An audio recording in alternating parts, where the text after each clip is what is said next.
चीन विवाद को लेकर कांग्रेस ने बीजेपी पर फिर हमला बोला है। चीन ने डोकलाम में मिसाइलें तैनात कर दी हैं। यह कांग्रेस का कहना है, मिसाइल की तैनाती से सुरक्षा को खतरा है, देश की सुरक्षा को खतरा है। चीन विवाद पर केंद्र सरकार चुप क्यों है, यह सवाल उठाया है कांग्रेस पार्टी ने। पीएम को संसद सत्र में इसका जवाब देना चाहिए। किस तरह का जवाब चाहिए दीपक झा, आप बताइए।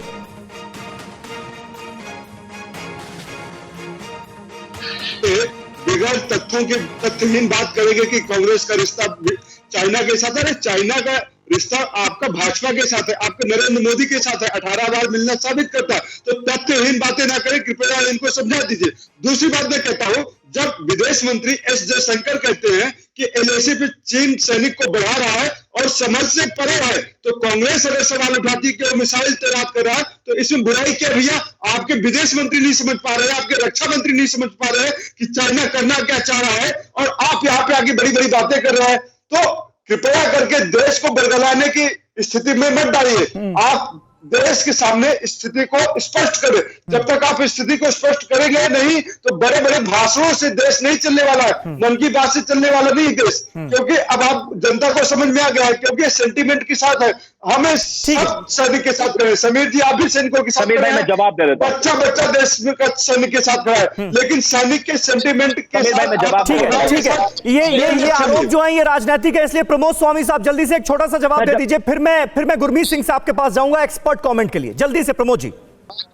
मैं ये कहना चाहूंगा कि हम सवाल तब उठाते हैं जब पीएलए से कांग्रेस पार्टी एमओयू साइन करती है, और उस एमओयू में क्या लिखा है वो देश की जनता को नहीं बताती। एक नंबर बात। और दूसरी नंबर बात, इसके पहले जो वक्ता थे उन्होंने कहा कि डीएसडीबी और जो रोड है जो सामरिक दृष्टिकोण से बहुत महत्वपूर्ण है, उसको प्रधानमंत्री बनाने के।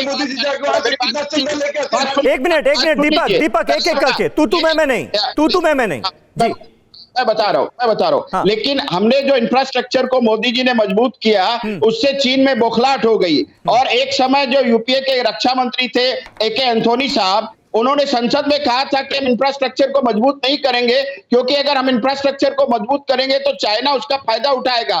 ये उस समय की सोच थी। मोदी जी ने आने के बाद सोच को बदला, इंफ्रास्ट्रक्चर को मजबूत किया, उससे चीन में बौखलाहट है। और हमारी जो नीतियां बदली है, उस नीतियों का परिणाम यह है कि उरी का जवाब हमने सर्जिकल स्ट्राइक से दिया, हमने पुलवामा का नहीं, वो तो दिया, उसमें कोई शक ही नहीं है। सेना तो मुंह तोड़ जवाब देने के लिए हर वक्त तैयार है हमारी।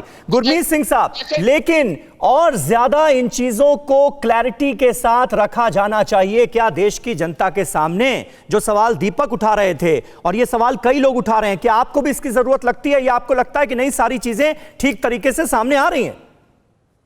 समीर जी, ये जानना जरूरी है कि ये जो क्षण है राष्ट्र का जी और सुरक्षा का जो चुनौती है, इसके अंदर में हम सबको एकजुट होना बहुत जरूरी है। बिल्कुल। अभी जो चैलेंज और कॉन्फ्लिक्ट है खत्म नहीं हुआ है। जो प्रधानमंत्री जी ने 19 जून को, 3 जुलाई को और 15 अगस्त को कहा है, बहुत ही स्पष्ट शब्दों में कहा है। और इस समय पर इंटरनल पॉलिटिक्स और इन सवाल और इन शंकाओं का कोई भी रिक्वायरमेंट नहीं है हमारे राष्ट्र के लिए। शिवम त्यागी, जल्दी से 10 सेकंड।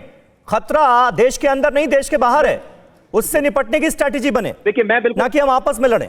बिल्कुल उससे निपटने की ही स्ट्रैटेजी बन रही है। लेकिन बार बार जब इस देश के प्रधानमंत्री ने सर्वदलीय बैठक बुलाई, उन सबके सामने अपनी बात रखी, और उसके बावजूद अगर इस देश की सरकार के एस जयशंकर जो बड़े मिनिस्टर्स हैं वो आकर सारी चीजों को आपके सामने रखते हैं, तो उसके बाद आपको क्या क्लैरिटी चाहिए? आप चाहते हैं संसद सत्र हो, आप चाहते हैं तमाम तरह की बातें हो, तमाम कम्युनिकेशन इस देश की सरकार ने समय समय पर की है, आगे भी ये सरकार वो कम्युनिकेशन करती रहेगी। लेकिन विपक्ष को यहां पर एक रचनात्मकता का भूमिका जो है निभाने की जरूरत है, और इस देश की सेना के साथ, इस देश की जनता के साथ खड़े होने की जरूरत है। आपको राजनीति करने के और भी बहुत सारे मौके मिलेंगे, लेकिन इस समय कृपया करके चाइना के साथ खड़े ना हो।